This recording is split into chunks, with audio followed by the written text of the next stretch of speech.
Une atmosphère spirituelle particulièrement festive régnait dans le ciel du quartier Agbayaté dans la commune de Yopougon. Ce dimanche 28 juillet 2024, à l'occasion de la fête des moissons de l'église La Faveur Divine.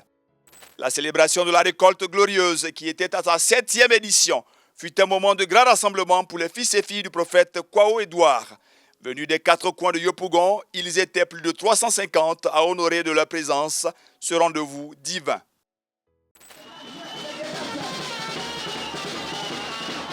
Dans une ambiance surchauffée, expression de la reconnaissance du peuple de Dieu pour les 1000 faveurs de l'Éternel à son égard.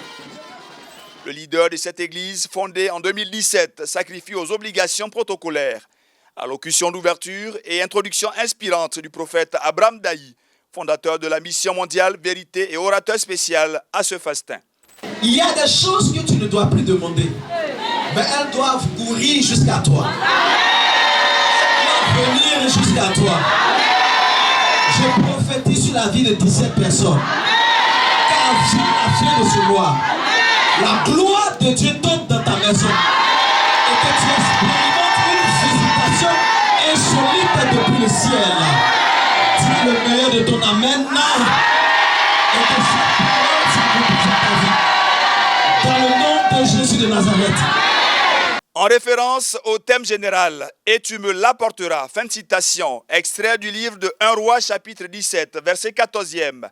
Ce ministre de Dieu, fin limier des révélations prophétiques et des vérités bibliques, conduira les fidèles dans les secrets de la moisson. Cette édition 2024, faut-il le préciser, vise un objectif structurel, à savoir la construction d'un temple dédié au Dieu des faveurs. Devant le franc succès de cette 7e fête des moissons, le prophète Kwao Edouard, leader de l'église Faveur Divine, se confie. Sur fond de reconnaissance, Loin de Dieu souligne l'historique de l'œuvre qu'il conduit. Il dit sa vision et ses ambitions pour une communauté plus grande, davantage structurée et plus conquérante. Shalom, shalom, peuple de Dieu, que le Seigneur vous bénisse. Je suis le révérend prophète Kwao, président fondateur de l'église La Faveur Divine. Nous sommes en Côte d'Ivoire, précisément à Abidjan, Yopougon, Agbayaté.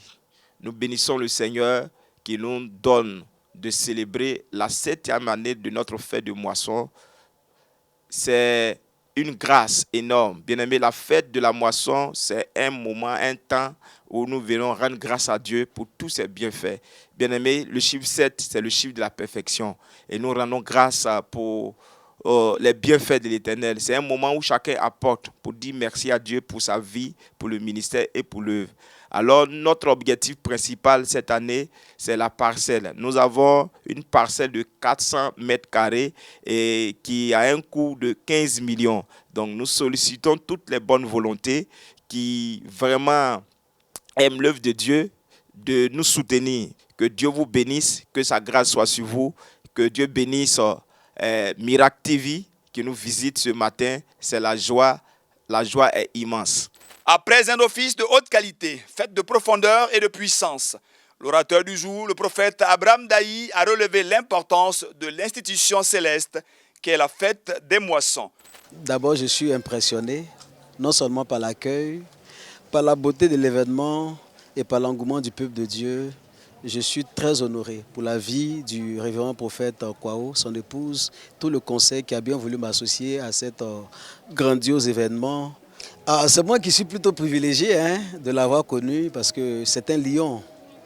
C'est un lion, sa vie, son ministère représente un enseignement pour nous tous. La jeune génération, pour nous les aînés également. C'est moi qui suis privilégié.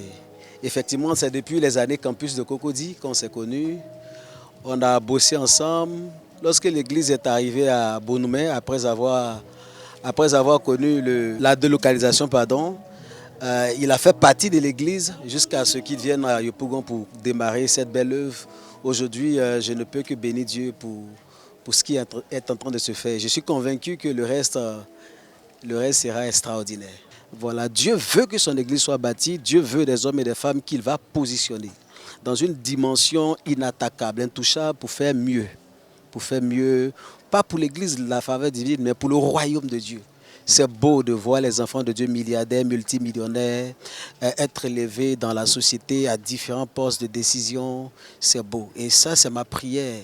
Merci, c'est moi qui suis honoré. Merci encore, prophète. Merci. Visiblement marqués et émus, les fils et filles du prophète Kwao ont fait part de leur vive émotion à l'issue de cette moisson incontestablement abondante. Aujourd'hui, on sort de là édifié, on sort de là rafraîchi, on sort de là vraiment vivifié par ce message éloquent de l'homme de Dieu, en son occurrence, comme je le disais, Papa Abraham, vraiment impacté. Nous sommes libérés parce qu'aujourd'hui, on sait pourquoi on donne et on sait dans quelle terre il faut s'aimer pour récolter plus tard. Je suis très heureuse d'être marraine dans cette église parce que c'est une grâce. Nous étions nombreux, mais mon père, le sniper de Jésus, a choisi moi pour être marraine aujourd'hui. Ce que je retiens de cette fête est que nous avons reçu beaucoup de grâce. Nous avons reçu beaucoup de grâce. Notre bonheur, nous l'avons déjà. Nous n'avons pas à aller chercher ailleurs parce que nous avons reçu beaucoup de choses. De bonheur, de grâce, de santé. Tout ce que l'Éternel Dieu a prévu pour nous, nous l'avons déjà reçu. Amen. Au regard de la détermination affichée par le leader et ses fidèles, l'on peut affirmer que la construction du temple, objet de cette moisson 2024, est une vision réaliste.